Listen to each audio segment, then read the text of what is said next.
देश के अन्नदाता संवार सकते हैं भारत का भविष्य। जिस प्रकार से भारत के अन्नदाता किसान भारत सरकार को मजबूर कर चुके हैं और समानांतर मंत्रालय खड़ा कर चुके हैं।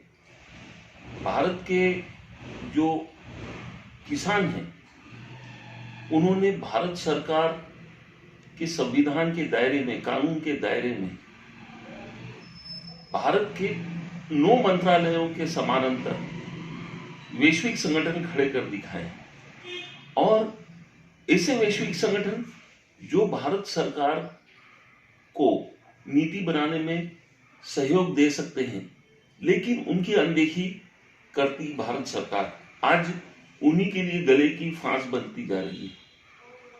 क्या किसी ने उद्योगपति को ऐसे सड़क पे आते हुए देखा, ऐसा विरोध करते हुए देखा? नहीं। भारत का उद्योगपति कभी भी ऐसे आंदोलन नहीं करता जिस प्रकार किसान कर रहे हैं। किसानों को आंदोलन क्यों करना पड़ रहा है, जबकि किसानों ने भारत के कानून के दायरे में 8 वैश्विक संगठन खड़े कर लिए और जो केंद्रीय मंत्रालय हैं उसके समानांतर मंत्रालयों के अधिकार अपने अधीन कर लिए। आज जल, पर्यावरण, कृषि,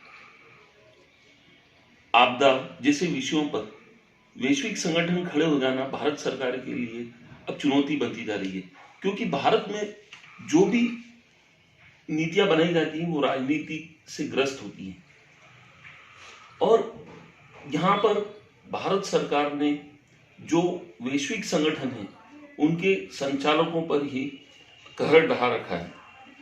आज भारत में औद्योगिक संगठन है, पेशेवर औद्योगिक संगठन है, चेंबर ऑफ कॉमर्स है, लेकिन क्या भारत में कृषकों ने अपना खुद का चेंबर ऑफ एग्रीकल्चर बना दिया है? हाँ, ये देखिए, ये भारत सरकार ने सन 1999 में भारतीय किसानों को अपना खुद का पेशेवर एग्रीकल्चर चैम्बर गठित किए जाने की अनुमति दी है, लेकिन आज 1998 से लेकर 22 साल हो गए हैं।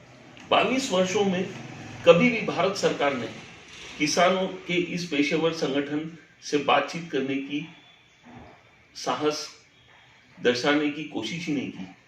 आज किसान सड़कों पर हैं, लेकिन किसानों का पेशेवर संगठन वो जब भारत सरकार को सहयोग देने के लिए तत्पर है और किसानों को सड़क पर आने की प्रक्रिया को रोकथाम कर सकता है, तो भारत सरकार क्यों ऐसा जानबूझ के राजनीतिकरण कर रही है? भारतीय कृषि का राजनीतिकरण हो चुका है, पेशेवर नहीं। अब भारत में कृषक राजनीति के शिकार हो रहे हैं। वो अपना पेशेवर स्वरूप कब दिखाएंगे? जब भारत सरकार खुद उनकी संगठनों को मान्यता दे, वहां आए।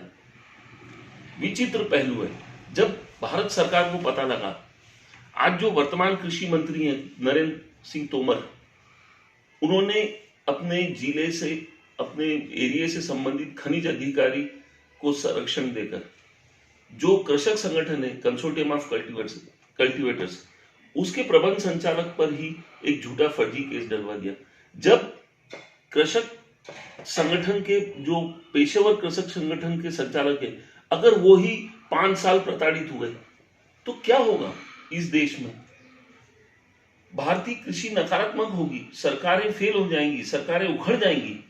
लेकिन ये बात भारत सरकार को भी पता है कि किसान बहुत जागृत हैं। उन्होंने अंतरिक्ष विज्ञान केंद्र तक गठित कर लिया समानांतर, और इसकी जानकारी भारत सरकार के पास है, राष्ट्रपति के पास है। और अब्दुल कलाम ने तो कृषकों के संगठनों को मान्यता तक दी, और आज वर्तमान स्वरूप में दिल्ली में किसान खड़े आंदोलन कर रहे हैं, लेकिन जो संबंधित संज्ञान ले रहे अधिकारी हैं वो पेशेवर कृषक संगठन को समाप्त कर रहे हैं, उसकी प्रासंगिकता को समाप्त करते हुए उनके संचालकों पर झूठे केस लगा रहे हैं। एक केस राजस्थान में भी लगा रखा है, ईडी और एसीबी ने, एक उनके संचालक है, उन पर भी झूठा केस लगा रखा है। तो संचालक दंड आज परेशान हैं, विवश हैं और इसका परिणाम भारत सरकार को भोगना पड़ रहा है और भारत सरकार उखड़ जाएगी। ये किसान भारत सरकार को उखाड़ फेंकेंगे।